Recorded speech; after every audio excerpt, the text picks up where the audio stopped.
തെങ്ങേലി സ്വദേശി സുരേഷ് കുമാർ ഇൻഷുറൻസ് ഏജന്റാണ്. സുരേഷിന്റെ മൊബൈൽ ഫോണിലേക്ക് ഇന്നു രാവിലെ 10 മണിയോടെ ഒരു SMS വന്നു.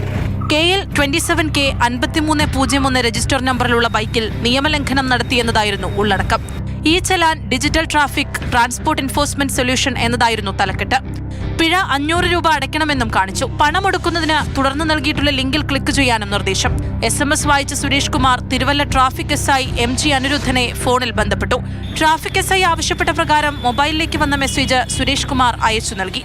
ഇത് തട്ടിപ്പാണ്. നിരവധി പേര് ഈ ഒരാഴ്ചക്കുള്ളിൽ എന്നെ വിളിച്ചിട്ടുണ്ട്. ഈ പൈസ അടയ്ക്കാൻ ശ്രമിക്കല്ലേ, നിങ്ങളുടെ പൈസ പോവും, അതുകൊണ്ട് ഇത് ചെയ്യല്ലേ എന്ന് പറഞ്ഞുകൊണ്ട് മാത്രം ഇങ്ങനെ എനിക്ക് പറ്റില്ല. പക്ഷേ ഈ സൈബർ തട്ടിപ്പെന്നൊക്കെ നമ്മൾ കേട്ടിട്ടേ ഉള്ളൂ. പക്ഷേ ഇപ്പോൾ എൻ്റെ അനുഭവം വന്നപ്പോൾ എനിക്ക് മനസ്സിലായി ഇതിങ്ങനെയൊക്കെ സെയിം മോട്ടോർ വാഹന വകുപ്പിൻ്റെയും അല്ലെങ്കിൽ പോലീസിൻ്റെയും അതേ ഇതിൽ തന്നെയാണ് ഈ മെസ്സേജ് വരുന്നത്. മനുഷ്യൻ വിശ്വസിച്ച് ഇത് പൈസ അടയ്ക്കുകയും ചെയ്യും, പൈസ പോകുന്നത്.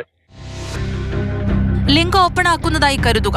ATM കാർഡ് വഴി ഫൈൻ അടയ്ക്കാനുള്ള വഴി പിന്നാലെ തെളിയും.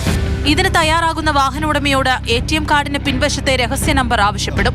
3 അക്ക നമ്പർ രേഖപ്പെടുത്തുന്നതോടെ അക്കൗണ്ടിലെ മുഴുവൻ പണവും നഷ്ടപ്പെടും. ഇതാണ് തട്ടിപ്പിന്റെ രീതി. കഴിഞ്ഞ കുറേ ദിവസങ്ങളിലായി ട്രാഫിക് യൂണിറ്റിൽ ഫൈൻ അടയ്ക്കുന്നതിനായിട്ട് ആളുകൾ വരുന്നുണ്ട്. പക്ഷേ അവരുടെ വാഹനങ്ങളുടെ രജിസ്ട്രേഷൻ നമ്പർ ഞാൻ ഈ ചെല്ലാൻ മെഷീൻ അടിച്ച് പരിശോധിക്കുമ്പോൾ അവർക്ക് ഒരു ഓഫൻസ് പോലും കൊടുത്ത് കാണുന്നില്ല. അപ്പോൾ അത് ലിങ്ക് ഞാനത് അവർക്ക് വന്ന മെസ്സേജുകൾ പരിശോധിച്ചപ്പോൾ അത് വ്യാജമായിട്ടുള്ള ഈ ചെല്ലാൻ്റെ മെസ്സേജുകളാണെന്ന് എനിക്ക് ഇത് മനസ്സിലാക്കാൻ പറ്റിയിട്ടുണ്ട്. ഒരു കാരണവശാലും നിങ്ങൾ ഈ ചെല്ലാൻ കേരള പോലീസിൻ്റെ വരികയാണെങ്കിൽ അതിന് പ്രത്യേകമായിട്ടുള്ള നമ്പറുണ്ട്. അത് നിങ്ങൾ ഒന്നിൽ ട്രാഫിക് യൂണിറ്റ് വന്ന് അടയ്ക്കുകയോ അല്ലെങ്കിൽ നിങ്ങൾ അക്ഷയ സെൻറ്റർ വഴികൾ മാത്രം അടയ്ക്കാവുള്ളൂ.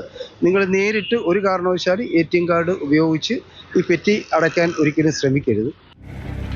ഒരാഴ്ചക്കിടെ 15ഓളം പേർ സമാന പരാതികളുമായി സമീപിച്ചതായാണ് തിരുവല്ല പോലീസ് വിശദീകരിക്കുന്നത്. പൊതുജനങ്ങൾ ജാഗ്രത പാലിക്കണമെന്ന് പോലീസ് നിർദ്ദേശിച്ചു.